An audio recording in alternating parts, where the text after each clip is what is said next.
Good morning, good morning. It's good to see you right here on Your World. It's Wellness Wednesday, and I know every single Wednesday we talk about anything and everything wellness and health and all the good stuff. But today we want to take a slightly different angle, but still in relation to wellness. And we'll be looking at, first of all, food security right here in the country. How are we doing? Where are we? Because I know majority of the times when you talk about food security, a lot of people will tell you, yeah, I mean, we've made progress along the way, but also there's some people who say we are one of the most food insecure countries. Okay, so is that true? Is there some truth to it? Well, you want to stick around until the end of the show to understand more on this. But we'll be looking at specifically the progress as far as irrigation development right here in the country, and we're looking at the key achievements and planned interventions. Okay, so it's an amazing conversation. We're live, so that means you can chime into the conversation at any given point. Give us a call, we're live, or use our WhatsApp number 0112 500 400, or better yet, use our digital platforms, and that is at NTV Kenya across all board. Okay, and tell us from where you are at. Do you feel that we've made progress, and especially as far as irrigation is concerned right here in the country? Or what are some of the areas that you say, you know what, yeah, we've made progress, but we can do better in 1 or 2 or 3 areas? Or even, to make it easier, do you even understand what irrigation is all about, okay? And do you practice irrigation? Listen, it's a lot, okay? It's a lot of conversations that we're having this morning. So like I said, feel free to chime in at any given point of the conversation. And with me this morning in studio is a man who has contributed majorly, and especially when we're looking at irrigation right here in the country. He's done so much, you know, to improve irrigation. And as far as the acreage is concerned, I'm sure you've had conversations about Galana Kulalu and you know what it's all about. So this man has been very, very instrumental, you know, as far as irrigation is concerned. But hey, there's still room for improvement, okay? And we have him here this morning, the Principal Secretary from State Department for Irrigation, and that is Ephantus Kimotho. Good to see you. Good to have you. Karibu sana. Yeah, thank you. How are you doing? I'm doing great. Yeah. I'm happy to be here. Karibu sana. Yeah, thank you for making the time. And like I said, majority of the times when you talk about irrigation, there's one section of the people who really understand it very well, especially the farmers or those ones who practice farming. And then there's this other group of people who completely have no idea what irrigation is all about and its contribution towards food security. So before we even talk about irrigation and whatnot, can we start with the State Department for Irrigation? What is its role? What is its mandate? And why is this conversation today very important? Yeah, thank you. Yeah, no, it's true. There's always that confusion of irrigation, especially when talk about where is irrigation. Like now, State Department of Irrigation is under the Ministry of Water. So at times you go for this conversation, someone will tell you, why is it not under Ministry of Agriculture? Yes. And the conversation goes on and on and on and on. So why His Excellency the President formed the State Department of Irrigation is actually to address the main issue of climate change. Okay. You see, when you talk about agriculture, the last couple of years, we've had a very big challenge of agriculture because the rains are no longer consistent as they used to be. You see, before, rains were very predictable. And that's why you find that time we're not doing a lot of irrigation. So when you have that effect of climate change, which leads to rains not being very predictable, that also affects production. And that now goes to why you find nowadays our food import bill has continually increased over time. So now irrigation comes in there. Irrigation is whereby we harvest water and utilize that water to do farming. So you find now, if you're talking about harvesting water, that means then the best place to be is the Ministry of Water, because you're trying to build up the resource. Yes. That's why you have engineers. But now, when we talk now about agriculture, you realize water is one of the biggest inputs towards agriculture. And that's why now irrigation comes in there. So irrigation is all about harvesting water and utilizing that water to do production. And now, by so doing now, irrigation farming becomes more predictable. And then now, when something is predictable, you can even plan. And that you find now you can also, because agriculture, first of all, it drives to 27% of our economy. And also employs over 70% of our rural population. But you realize that at some point, economically still, not many people have benefited from the agriculture. This I'm saying, like, look at, for example, banks. Look at the bank's portfolio. It's only 3% of the loans go to agriculture. Why? Because they consider irrigation very risky. But I mean, they could consider agriculture very risky. Very risky, yeah. But when you bring irrigation, whereby that is now water for farming, then you de-risk that, and agriculture now becomes more productive. And that's why now we have the statement of irrigation to make sure that we transform our agriculture sector and open up our economy. Okay. That's why we actually exist. Yeah. And looking back, I mean, conversations about irrigation, they're not new, right? We've had this, we learned this in school, for those of us who studied agriculture, right? We learned this in school, but still there's a bit of confusion. And even we were talking about this before we went on air, that we said even from our background, one would look and say, yeah, this is like for the big farms, you know, people who have large acreages of land who probably practice irrigation. But me with my small kitchen garden, can I also practice irrigation? If so, how? Yeah, okay, yeah, sure. Irrigation is actually for all. Like currently, when we talk about the country status of irrigation, we have 762,000 acres under irrigation. Okay. And of that, 452,000 is actually smallholder. We're talking about someone who's doing an acre, have an acre, and the likes. So we also do that. So like even in small individual farmers, we also help them. Someone who has a borehole, you can use the same water for irrigation. Someone who probably in your area you have a water stream. As long as there's a source of water, then the only issue now we come in is to advise on how to design an irrigation kit. Okay. And that's why we have a program we call farmer-led irrigation development, meaning that is an individual farmer. So even for small-scale farmers, we also do that. And now we're also encouraging farmers to do, like you find most of the farmers that are doing irrigation, probably they use diesel pumps, which are also emitting again to the same climate change you're trying to manage. Yes. So we're encouraging them to use solar-driven pumps. Okay. And then also we give them some irrigation kits, which are helping them utilize the water. Like, for example, we use drip irrigation, which ensures that we're also using the water in a sustainable manner. Okay. Yeah, so we have a small-scale irrigation, and we also have the large-scale. Large-scale is where now we find now people are using the pivots on the large scale. But now for the small scale, we use the drip irrigation and the likes, and the sprinkler. Yes. The sprinkler, you can have one even in a like they were saying, in a kitchen garden. Just like a sprinkler, which covers like a 12 by 12. Yeah, so we have systems for small and also the big system now for the big irrigation systems. I see that. We all can participate in this, not just specific group of people. Okay, so then can we track progress? Because looking at where we were, you know, and back then a lot of people would say, but our weather patterns were very predictable. We knew at a specific point, this is where we plant, this is where we have it.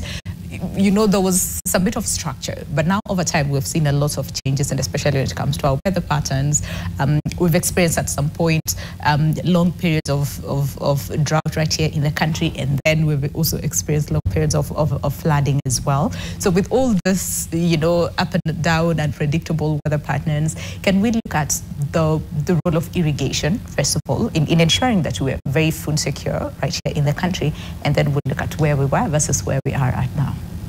Yeah, so it's true. It's very fun because one, we at times experience a lot of rain, then floods come. At times even you had situation whereby even floods carry on people, destroy property. Yes. Some extent also leading to deaths. Then after a while, then again we experience drought, especially in the ASAL counties. Yeah. And so now what you're doing, actually that's actually the main reason why irrigation is there. So that's why we try and control floods by damming the water. Okay. And some of these floods also even destroy roads. So those are some of the things we are doing. So we actually, like now recently when the floods caused a lot of havoc, what our team did is to map. So some of them, we have seasonal rivers and we have the main rivers. Like the one for Tana, the time actually it went as high of 7 meters. You can imagine a river from the down there, it goes as high as 7 meters. That's a way a lot of water. So what we are planning right now, we're in the plan of doing a high Grand Fund, which is a dam that will dam 5.6 billion liters of water, cubic liters of water. Okay. So if you say in liters, that's like 5.6 trillion. I mean, that's amount of water in terms of liters. You say about liters, So we are doing a major dam on the Tana. That's a high Grand Fund. Also aside of Athi, we are doing 2 dams. There's Wadwake that which will be complete by next year. Okay. Next year, something around to pay. That will help us downstream. It will help us in the place called Kibwezi. It will help us irrigate like 40,000 acres. Then when we go further down, Galana before just it gets to the ocean. We have Galana Dam, which again we are damming 350 cubic liters, 350 million cubic liters, which is basically 350 billion liters. So that's what we are currently doing. That's where we have the main rivers. We're also doing a lot of dams. So when we go to like maybe the Nyanza area, we are doing Soinkoru Dam in that area of Kisumu. When we go to Loakuja, Migori, that side, we are doing a Gongo Dam. We go to Isiolo, we are doing Isiolo Dam. So all over Baringo, we are doing Radat Dam. Turkana, we are doing Lower Dam. So all that is efforts towards making sure we are storing water, but at the same time we also controlling floods. So which now will try and avoid the effect that we've had of people dying. But at the same time now we're in the drought season, because some of the cities I mentioned, like the likes of Galana, Isiolo, those are the areas where we experience a lot of drought. We see our livestock dying after a while. So again, when we store that water now, when we harvest that water in a dam, then now during the dry season, we use that water to do irrigation. Like now, for example, in the Asal counties where the mainstay, the main livelihood is livestock, we'll do fodder for the livestock. Then also provide water for the animals. So actually, the dam is a solution for both the floods and the drought. And at the same time, it brings an economic impact. It brings some economic empowerment. When you go to counties like Wajir, for example, where we don't have permanent rivers, but we have seasonal rivers. This seasonal rivers, like you get a lot of water from Ethiopia. Ethiopia hears a lot of water passes Wajir all the way to Somalia on its way to Indian Ocean. So again, what are we doing? We are doing check dams. We are trying to do check dams. These are the dams which you block the seasonal rivers and dam it somewhere. Like now there we are doing we have one of the biggest water funds, 750,000 cubic. Because it's a flat, mostly Wajir is flat. It's flat, yes. It's flat somehow, so it's hard to, and we can't do a dam because you don't have permanent rivers. Because a dam, you normally do it on a waterway. So there we are doing, like we've done the biggest water plant, 750,000 cubic, which is 750 million liters. And it will be used for fodder.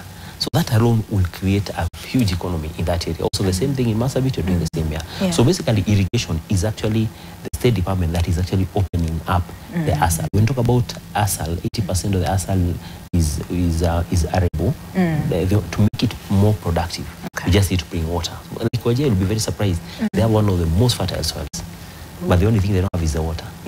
So that's what we are doing to address the issue of climate change. It's like taking water to the people and to where it is needed. Just like Egypt also. A country like Egypt doesn't have rain. But Egypt, we actually even export food. Just because of how they've managed their water resource. From the River Nile, how they've managed that. And many other countries. You know what, you've sort of like partly answered one of my questions, because that's one of the things that I was about to ask in terms of, we've done a lot of benchmarking right here in the country, right?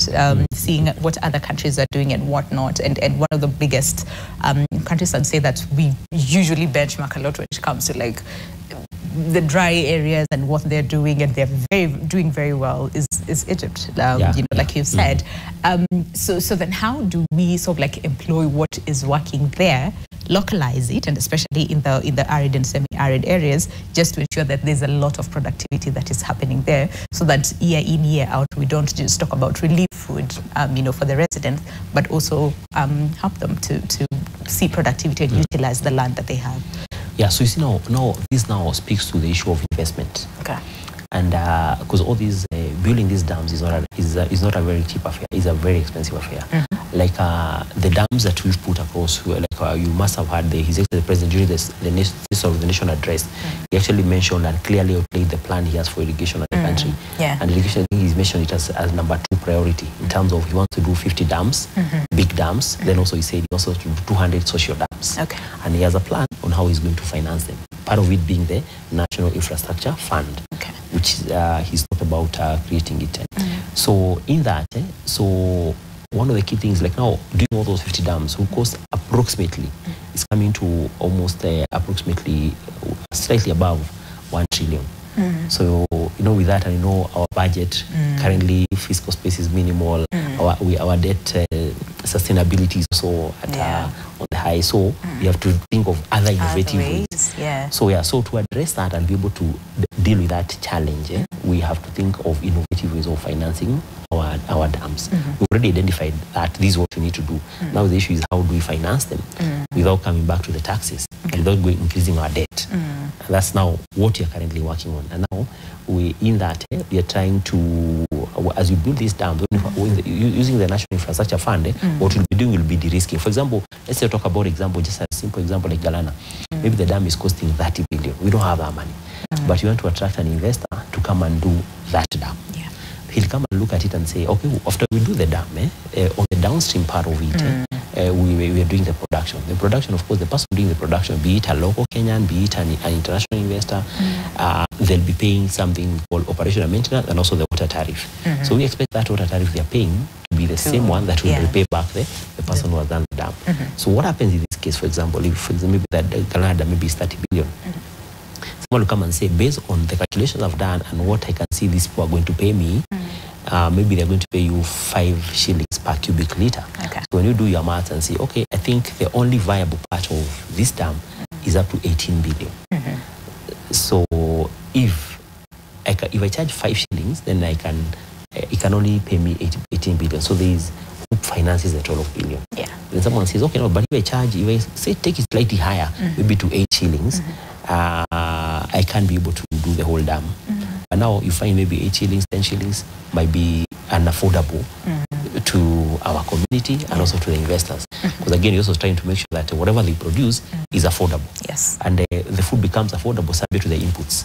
So one of the inputs is water. If the water is too expensive, then even the food will also be expensive. So you find now, we end up now reducing the tariff for water to make sure the inputs are lower, just the same way we've done in fertilizer. You see, like fertilizer, instead of charging 7.5, it's being charged 2.5, just to make sure that production we're subsidizing production to make sure we're able to increase our production and reduce our input, and also be competitive in the market and the region.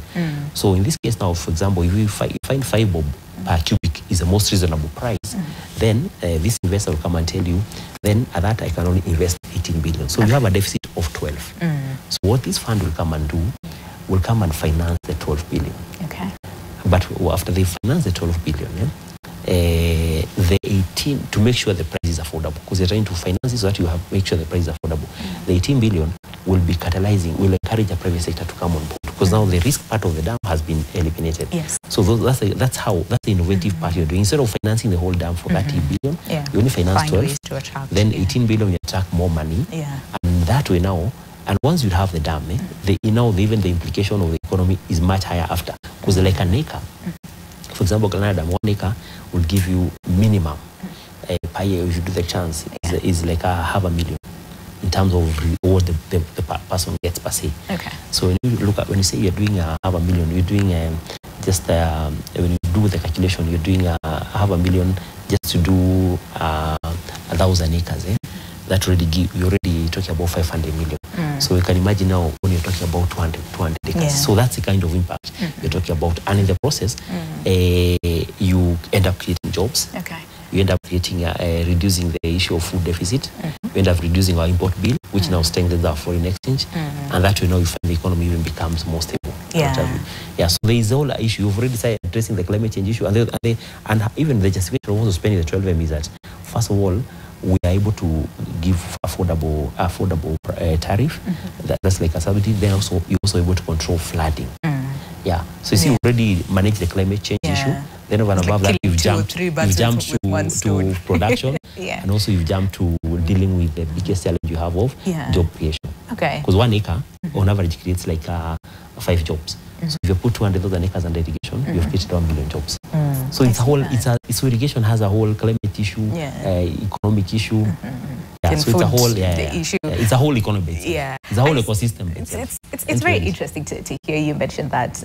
But then again, someone would ask, so then, what was the biggest challenge? Why isn't it that we're seeing a lot of, say, farmers, for example, embracing irrigation or even understanding irrigation and the impact that it has? Because hearing you say that, I'm like, okay, this is something that we should have done a long time ago, so that we come, cases of food insecurity right here in the country. So what are some of the biggest challenges? You see, this comes in with a mindset change. It's a mindset change. For example, if you are used to farming and getting this number of bags and they were sufficient, maybe you have not, now when you tell you now for you to do this, you require a little bit of some investment. So not many people you find will be willing to spend money for you, because for you to have an effective irrigation scheme, as I've just mentioned, you need to have what we call blended finance, whereby not that I come and do the irrigation infrastructure for you, or maybe for your scheme 100%. A solution whereby we come and co-share. When we have a solution of co-share, so you find not many people will plug into that. When they hear, oh, I was used to doing production with rain without spending anything. Then now someone is telling me now you have to spend a little bit more. And that's why you find now, but now what you're doing a lot of benchmarking. Like recently went to Kirinyaga, there's a place you've done a blended finance, which is working very well. When you engage the farmer was saying, okay, before I got water, I was doing 5 bags of maize in 1 acre. Because you just depending on rain. 5 bags of maize at 3,000 will give me 15,000. So I was making 15,000. So, but now, after we got water, this water we got, you know, times when you do bring water to the farms, most of it you get from the rivers. So, in the river you do an intake, it's a bit an expensive affair. Then from there you have a whole conveyor line, which may even come like 10 kilometers, 15 kilometers away. So you find farmers come together as a group, so that you're able to bring that water together and also get a lot of leaves. So you find now that farmer now was telling us, after the water got to the farm, through the efforts, concerted efforts of the government, because he funded part of it, and the farm also funded part of it, and also he got a local bank to also come and do the funding. Do that effort, you'll be surprised what the farmer was saying he's not getting. He's saying he's getting 200 crates of tomatoes. Because tomatoes you have to have water. And do you know how much a crate is going for? On a good day, it's going for 5,000. So you do a quick calculation, 5,000 times 200, that farmer gets 1 million. You remove his inputs and everything, maybe 20%. He's left with 800. So you can compare 800,000 versus 15,000. They say, you know, it's like, so that's when they see that now they start embracing. So slowly by slowly, many farmers are actually embracing. Actually now, it's the opposite. They're saying, when can we start? When can we start? So there's a lot of, we've done a lot of those capacity building, and now people are actually embracing that. Because they're saying irrigation is not just people are looking at farming before as just a way of peasant farmers. But now people are saying this farming is something big which can help us generate. And also maybe one point I must mention is that the president of late has helped through the Ministry of Trade, has helped us sign so many agreements with other countries. But you realize that we have not been able to utilize them as much. Like we have with China, we have an agreement with the European Union, and that's a big market. They have almost 450 million people. But you're not able to export as much. Because again, for you to export, you need to have consistent production. Because you find those export markets, they'll give you an order, and they expect you to deliver consistently. And also quality. So because that has not been, so that can only happen when we have irrigation. Because irrigation gives you the predictability, which is what the market requires. So again, to address that market of export, and that will also help us increase our exports. Increase our exports, and now that means the farmers down there will start benefiting, because that's one way of now the farmer also benefiting from it. So irrigation has 3 key advantages: food security, exports, and also supporting our agro industries. I see that. Because majority of the times we've been complaining and say, we're a country of importing. We're importing even rice. We're importing eggs. We're importing all those things. But you say through irrigation we can actually curb that. And also do a lot of exporting, because we have enough. Right here in the country we have surplus. That is what we export. Okay. How about you take a break, and then when we come back, then we'd want to understand. So in the next few years, say, because majority of the times we usually have the 2030 goal, right? So and 2030 is literally just around the corner, right? So what are some of the goals? What is it that we want to see different right here as a country? And also you talked about investments as well. So what other investments do we need to put in place so that to ensure that irrigation is a success? So there's a lot that we need to cover on the other side of the break. Do stay with us. The show is Your World. All right, welcome back. Welcome back to the show. Glad you're still with us. And like I said, today on Wellness Wednesday, right here on Your World, we are approaching it slightly a little bit different, but also still in relation to wellness, because we talked about food security right here in the country. We talked about climate change as well, and even as far as agroeconomy and what it looks like right here in the country and even across the globe, really. And one of the things that is a very, very big contributing factor to that is irrigation. Okay, so we're tapping the progress on irrigation development right here in the country, and we're looking at the key achievements and planned intervention. And like we said when we started the show, my guest today has been very, very instrumental and very pivotal as far as irrigation right here in the country and irrigation infrastructures, right here in the country. And I am talking about Principal Secretary for State Department for Agriculture, and that is Mr. Ephantus Kimotho. And you've been very instrumental in so many things. I was just reading his bio, so let me just read, one of the things. So he leading the structuring. It is State Department of Irrigation. For irrigation, yes. Yeah, State Department for Irrigation. Thanks for that. And so you're currently leading as the structuring of 50 large multi-purpose dams, right? And I know we talked a little bit about it, earlier on. But then again, also through your leadership, Kenya's acreage under irrigation has increased from 664,000 to 762,000 acres, with a projected expansion of 1.7 million acres through the implementation of the National Irrigation Sector Investment Plan 2025 to what? 2035. Yeah. Tell us a little bit about that, because that's a lot. That's a lot of improvements, especially with acreage. Yeah, so what informs that dream first starts with the the bottom-up economic transformation agenda. We've already did actually, one of the key commitments that His Excellency the President made was he actually said we need to transform agriculture. Yes. And we can only transform agriculture through irrigation. And in there, the bottom-up clearly has talked about how we need to unlock the potential of our asset productivity. So based on that, now we mapped and said we saw that this country has a potential of 3.5 million acres. So said let's try and tap 50% of that. Okay. What I mean when I say it has a potential of 3.5 million acres, this is the land that is arable and has water. Okay. Because you can have land and agriculture is 9 million acres.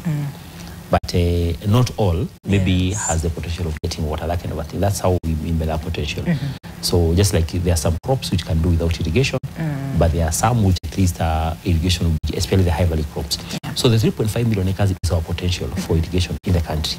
So he said, let us try and tap 50% of that potential. Okay. So that's how we have arrived at the figure we just mentioned of around 1.7. So currently, as I said, we've already done 762. So in the plan, and before the administration took over, we were actually at 664. Yeah. So meaning we've actually increased 98,000, which is like 15% in the last couple. And maybe you would want to ask, why is this 98,000? Part of it, I'll point you to Moya irrigation scheme, where before it was we were only cropping 25,000 acres, but after doing the dam, we have increased another 5,400, and now we are increasing another 4,600. Okay. So meaning, just more like to give you just like an example of how was the impact of a dam. Before we did the dam, the total production of more in terms of figures was coming to 6 billion. Okay. Because you're only doing 25,000 acres, and on average, an acre gives you 3 tonnage. So meaning we are doing 25,000 times 3. We're only doing only one season. So we're only making producing 75,000 metric tons before the River Dam was built. After the River Dam was commissioned by the President, when he just immediately came in this admission started, we now, the same 25,000 acres, because of now we have a dam and have more sufficient water, we started doing 2 seasons. Okay. So meaning the 75,000 acres, which we're doing now doubled. I mean 75,000 metric tons we're producing for rice, now doubled. Yes. That went to all the way to 150,000 metric tons. And now I'm saying also we're increasing another 10,000. We will also increase another 5,400, meaning now, again, by the time we're doing the other 10,000 and do 2 seasons, we'll be doing another 10,000 times 330 times 2, because of the 2 seasons, another 60,000 metric tons from that. That just shows you the potential of doing a dam and what it has on irrigation before and after. So now the economy from where right now is 17 billion, from 6 to 17. And that is evidenced by when you go to where there's like a town called Warogo, you'll find that town, every bank is there. It's like a very small town, but in the middle of nowhere with all the banks, meaning that shows you the potential of the economic activity happening there. There are so many milling plants there. So that shows you what irrigation can do and what we've done so far. As much as you have a bigger plan of 15. And why 50%? Now taking you back a little bit to why 50%. You find countries like Pakistan which are actually where we are importing our rice. You know, currently in Kenya we consume 1.1 million metric tons of rice. Okay. Because rice, first the population is growing, but also we have change of behavior. Our young generation is, I think there's a behavioral change. People are eating more and more of rice as opposed to ugali or staple. So you find the demand is increasing. It's higher. So yet now our neighbor here at TZ, they're talking about 2 million. We're already on the. So you're talking about 2 million metric tons. As you're talking about 1.1 million in terms of this. But now when we look at our production, the production we have is 293. We found the production initially it was 192,000 metric tons, but because of those efforts like what I've mentioned in Moya, we are now at 293,000 metric tons. So we just increased 100, but still we can be able to increase and bridge the whole deficit by the efforts done by irrigation. So now this deficit, most of the areas we import from Tanzania, we import from Pakistan and the likes. So when you look at those countries, like now Pakistan, they was mentioning, they're already at 50% of their potential. That's what you're saying. If we hit 50% of our potential, then us, we will be able to be at zero. Rice, what we're currently producing, all that I've mentioned, the 293, we're only doing 77,000 acres. So you can imagine if we just did that 3 times, we'll actually be there. And that's those are some of the plans they're doing. Like the other day recently, we engaged a PPP partner in Bura Irrigation Scheme, which we finished the other day. And Gravity, it has been a project that's been there for a while, but now we finished the other day. Now water is flowing by Gravity. We are commanding at least 25,000 acres. And very soon, we're also expanding another part of it. We'll be commanding an additional 60,000 acres to make it 5,000. So part of that, we've got an investor who will release the land for that 5,000 acres. These are 5,000 acres doing, Kozim is now using high yield crops. So he'll be doing 6 tons per metric ton, as opposed to what you're doing as 3 tons per metric tons. So one way also addressing the food deficit is also to make sure that the yield is increasing. As much as we're increasing the area under irrigation, also the yield per acre is increasing. So that is now having new variety of crops and the like. So with that now, the 5,000 times 6, that gives you 1 season, it gives you 210. When you do 2 seasons, that's 420. So already by implementing that alone, that means we'll have reduced our deficit again greatly in a way. But now coming back to the question of the 1 million. So that 1 million you can see already just for the rice value chain alone. I've been able to show you how we're going to reduce that drastically and reduce our food import bill. So we looked at it and said, how is Kenya as a country based on the water potential, based on the land potential, land tenure and those things. So basically water security and land security. So based on that we came with a plan. And the plan clearly outlines 5 pathways of how we're going to achieve the 1 billion in the next 10 years. One of the pathways, we're saying we already have our public schemes. So we want to, I'm sure you know, you read this in geography, what Moya Irrigation Scheme, Bura, Bunyala, Pekera. Those ones you're going to make sure, first of all, they're running efficiently. How are you going to make sure they're running efficiently? And making sure empowering the local farmers? Empowering the local farmers. Which there we give farmers land. The land belongs to them, but they are located. So how are we going to make sure they are running efficiently? One, making sure their cost of operational maintenance comes down. It can come down by making sure they are no longer using pumps to pump. So we're making sure water is flowing by gravity. So we're going uphill and doing new intakes, like that's what we've done in Galana. That's what's done in Bura. And that's the same thing we've done in Loanzoia, where we used to have the Bunyala irrigation scheme. We go upstream, and when we go upstream, it means we even command a bigger area of irrigation. Like Bunyala was only doing 3,000. We went to did an intake upstream in Siaya. Now we are doing 10,000 acres. So already, so that now also by doing that, that means we've reduced the cost of the farmer for operational maintenance, what he was paying before. So now that money is able to take it to other inputs, like maybe fertilizer and like and in the process the farmer increases his production. Then we're also working closely with the counties, because as you know, agriculture is devolved, and counties are coming in with extension officers. Counties are coming. We have established what we call SIDU. SIDU is a county irrigation development unit, and we've established quite a number of them. That's a unit where now the State Department of Irrigation as national government merges its interest together with the counties to support the farmers on the ground. So when the other thing we are doing, we are solarizing our pumping stations. So when you do solar, again, you reduce the cost of operation and maintenance. So that's what you're doing as far as public schemes are concerned. Then we have the community irrigation schemes. And the community irrigation scheme, this is where we're doing, where farmers come together, form a group, then we help them get tap water from a river.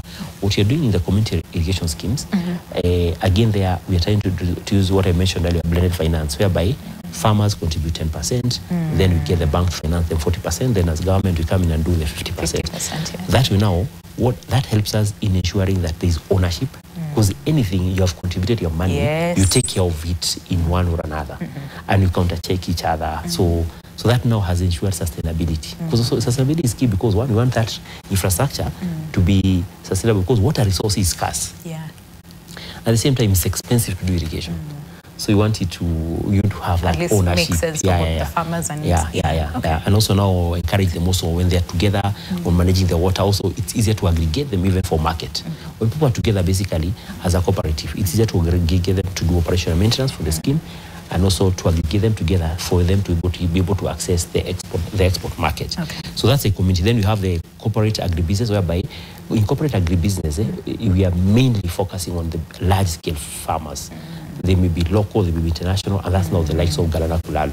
In that pathway, we are targeting to put 350,000 acres under irrigation. Galana itself, right now, as we talk, we've already started off, and I think this must have been. It looks to me like Galana. It looks like Galana. Yeah, I don't know why it is, but.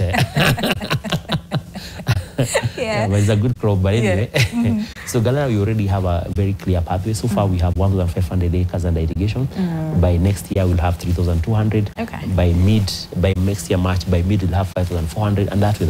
And we also will be, the president will be coming to groundbreaker dam, which when you do the dam again, we'll have 200,000 acres under production. So you can see with the corporate agribusiness already from Galana, we have 200,000 acres. Then you have Isiolo Dam, which will give us at least another 25,000 acres.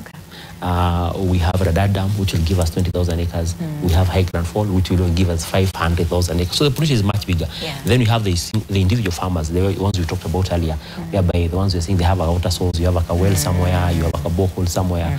So those ones now we're calling them farmer-led irrigation development. Again, in that pathway, we are targeting another 100,000 acres. And that is very, very good. That's now the individual farmers who own the farms. Then now, lastly, we have the ASALs. This is the ASAL counties, where we are doing, as I mentioned earlier, in Wajir, we are doing, for example, we are doing one of the biggest water plants, and that water plant by itself, what we did is helping us do at least 1,000 acres. We'll do many more around that. In the ASAL, we are targeting another 140,000 acres. So the plan basically is, as we're just giving guidance there, and we're working with a lot of partners, not relying on GOK or Exchequer to fund. So with that innovative way of funding, and having come up with a very clear plan of water security and land tenure, then we are sure we'll be able to implement that plan. And ensure that prices of basic food commodities also come down. 100%. Like it's economies of scale. When you produce large economies of scale, see how it applies. Automatically, the price of food will also come down drastically. I see that. And now we're seeing a lot of farmers, because remember there was a conversation, I think last year or the year before, where a lot of farmers, and especially in like maize producing regions, they're saying, oh, the prices are terrible and whatnot. We're moving on to do other things, avocados and whatnot. So when we're talking about empowering the farmers, are we also talking about empowering them to also focus on climate resilient crops? Because again, like we said, climate change is here with us, and we need to do all we can as a country to ensure that we remain food secure despite everything else that is happening around the globe. So do we also have programs that, in as much as, yes, we want as many farmers to embrace irrigation, but also empowering them on focusing on climate resilient crops, and what exactly does that look like? Yeah, it's true. Of course, there's been some of those complaints, but you find, like what you just said earlier, farmers say, oh, our price has gone down. And we've been working with the counties and trying to utilize the research, because like one of our institutes under State Department of Agriculture, Carlo, they've done a lot of research, and we're using their research to advise the farmers because of the effect of the climate change. What will be the best crop in this area? So we don't have to do the ordinary crops they used to do before. Years back. Years back, because now, of course, because of the effects of climate change, the even performance has been has been very, very poor. Yeah. So that's the saying. We're saying, first of all, we'll bring irrigation, but at the same time, we also advise you, which will be the high-value crop, which can help you even unlock your potential more. And they're embracing it. Yeah. The county government actually are keen, and they're most of them, the governors we have engaged, they are very keen on introducing new crops. Okay. I was there in Elgeyo Marakwet County, Washingishu. They are now doing tea in a very big way. They are also doing the same avocados. I was in Barigo the other day. They are doing tomatoes. Yeah. So people are really embracing very high. But now that, and that's why what it makes them embrace is when they see these water. So we support them with the water infrastructure. Yes. Then they're able to embrace the crops. Yeah. Okay, I see that. And talking about Galani, just recently you're in Kirinyaga as well.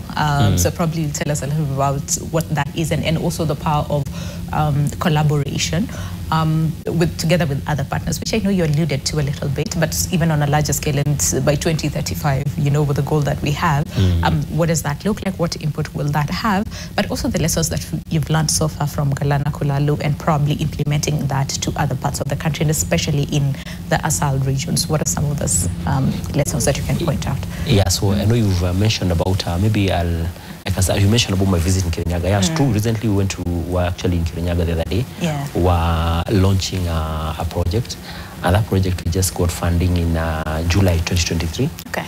After getting the funding, by the time we got the funding, we had already helped some farmers form themselves into a cooperative. Okay. And we got an exemption for them to be allowed to apply for a loan. And we convinced these farmers the effect of irrigation. And of course, these farmers, easily they could see what has happened in Mwea.